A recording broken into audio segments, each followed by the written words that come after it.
My wife cheated on me, so I carefully planned to ruin her life instead of divorcing her. I moved in secretly, gathered evidence, and exposed her affair to everyone, leading to her collapse and loss of her job. My wife had no idea that I knew about her ongoing affair. The first thing I did was devise a plan to make her life a living hell. Simply confronting her and divorcing her was too easy. I started by gathering evidence of the affair. I did this using an app that allowed me to spy on her text messages. Every night, I would spy on her messages, taking screenshots of every conversation between her and her lover. They spoke as if they were in a full-fledged relationship, with romantic and affectionate messages, provocative photos, the whole package. At that point, I moved on to the phase of making her life a nightmare. I began acting extremely cold toward her, which made her paranoid. She constantly asked me if everything was okay, but I ignored her. She tried to talk to me and get me to open up, but I avoided her. I could see that this was affecting her mentally, but I was just getting started. I also started doing things out of the ordinary. I began going out at odd hours and coming home late from work. I was on my phone much more than usual, and when she asked what I was doing, I would simply say stuff and put my phone away. I also changed my login information on everything so she couldn't access any of my accounts.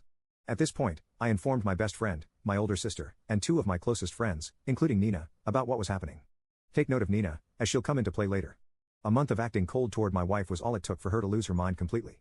She started texting and calling me much more frequently, asking if I would be home, when I would get home, trying to initiate things in the bedroom, and asking if I was okay every day. I could see that the seed I had planted in her mind the previous month was starting to grow, especially in her communication with her lover, Dave. She was venting to him about her doubts and confusion, and I was watching it all, thanks to the app. She told him that I was becoming cold and distant. In the middle of these interactions with Dave, she suggested they should stop meeting in our house because she had no idea if I might show up suddenly. Dave asked in that particular conversation if she was worried that I might be cheating on her. I can't even begin to describe the level of joy and laughter I felt reading that conversation, my cheating wife discussing with her lover whether she was angry that her husband might be cheating. Usually, I was at my friend Asie's house playing video games. Fast forward a few more months, 4 long months of keeping my mouth shut, gathering evidence, and driving my wife crazy by acting cold and distant. She had started to nearly fall into psychosis, and I was enjoying it. I've been in my fake affair for 5 months now, and it's been 5 months since I last touched her. No hugs, no kisses, no initiating intimacy.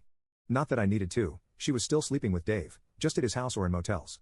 And then, one day, everything exploded. She called me at work, begging me to come home immediately because she had something important to tell me. I really thought she was going to confess her infidelity, but of course, she didn't. Instead, when I got home, she asked if I was unhappy with her. She cited the fact that I had been spending too much time out of the house, no longer showed her affection, and that our bedroom life had completely died. She told me she was worried that I was pushing her away. And then the kicker came, she asked if I was cheating on her. I can't lie, I fell to the floor laughing hysterically. When I say hysterically, I mean a hysterical laugh like the Joker. On the surface, it seemed like I was laughing at the notion of being unfaithful, but of course, I was really laughing at the sheer irony of what was happening right in front of my eyes. I was crying, pounding the floor in complete laughter for a good 2 minutes before composing myself enough to respond. I sat up, looked her in the eyes for the first time in months, shook my head, but didn't give her an answer. I got up, dusted myself off, kissed her on the head, and proceeded to settle in for the night. I could hear her start to cry as I walked away, but I didn't care. Later that night, while in my office, I decided that, given the brevity of what had happened, I wanted to see what she was telling him. So, I turned on the app, and sure enough, they were texting in real time. She told Dave that she knew I was cheating on her, that she asked me that night, and that I literally laughed in her face. She told him that I fell to the floor and laughed for about 5 minutes, that I no longer cared about how she felt, and that she didn't know how or why, but that she had already lost me. This is karma.